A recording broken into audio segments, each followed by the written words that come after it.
రూపాయలు పెట్రోల్ పడిస్తే ఎంత వచ్చింది? 1/2 లీటర్ పెట్రోల్ వచ్చింది ఇంట్లో. 400 రూపాయలు పెట్రోల్ పడిస్తే 1/2 లీటర్ వచ్చింది. చూద్దురా, నువ్వే పట్టింది చూద్దురా.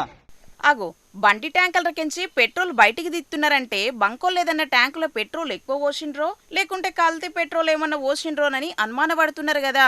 కల్తీ పెట్రోల్ ముచ్చట దేవుడెరుగు గాని అసలు బండ్లే చక్కగా పెట్రోలే పోయలేదట నెల్లూరులున్న గీ బంకోళ్ళు. 400 రూపాయల పెట్రోల్ పోయమంటే ఇగో బకెట్ల కానెత్తున్న అద్దుమ లీటర్ పెట్రోలే కొట్టిండ్రట.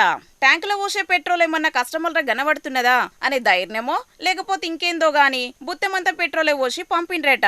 అయితే 400 రూపాయల పెట్రోల్ కొడితే 50-100 తక్కువ కొట్టిండ్రంటే బండి మైలేజ్ వత్తలేదు కావచ్చని కస్టమర్ అనుకుంటాడు. గంతేగాని మొత్తం 400 రూపాయల పెట్రోల్లా 50 రూపాయల పెట్రోల్ పోసి 350 నొక్కితే జనాలకు అర్థం కాదా?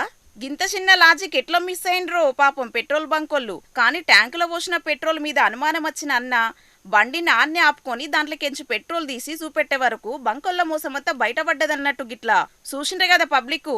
పెట్రోల్ బంకోళ్ళు జనాలను ఎట్లా మోసం చేస్తున్నారో. కొందరేమో రీడింగ్ల పేరు మీద మోసం చేస్తుంటే ఇంకొందరు కల్తీగాళ్ళు మోపైతున్నారు. జర బంకుల పెట్రోల్ పోసుకునేటప్పుడు మంచిగా నజరేయండ్రి, లేకుంటే గిట్లనే మోసపోయే అవకాశం ఉంటది కాబట్టి పైలం మరి.